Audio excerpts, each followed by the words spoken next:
Let's talk video on social media for a minute.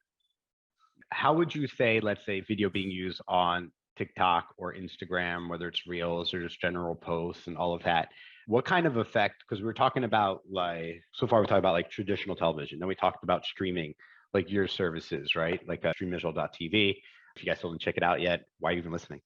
But how do you see Israeli culture being able to be portrayed abroad using social media by regular people here are on the ground in Israel?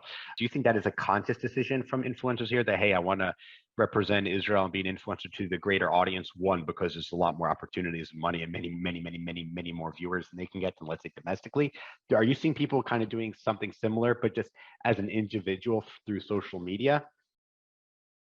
I mean, listen, I think social media for the last several years has been the main or only tool for content creation. And then it created short form consumption trends that, you see things like attention spans, and even just the interfaces of social media platforms are quite addictive, as we know. So I don't know if it was conscious. I think that was just kind of what was available and where the majority of eyeballs were going. But I think why I created IZZY was because you can't tell Israel's story exclusively in a short form way.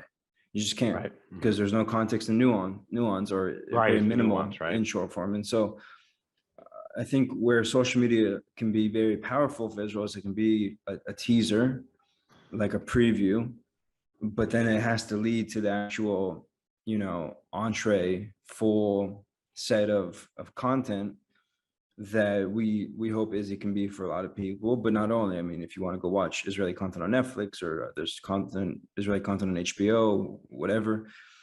And I think that's where, like, Israeli government, Israeli media organizations, and influencers, when you only play in the short form space, first of all, I don't think it's a good business model. I think that's been proven. And then on the mission side, it really minimizes the impact that you can have when you're only doing those kind of things.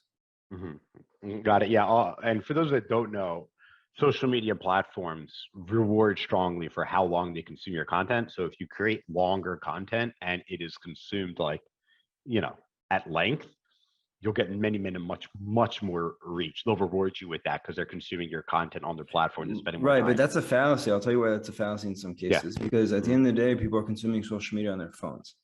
Right. And so two things happen on the phone. One is the screen is obviously quite small.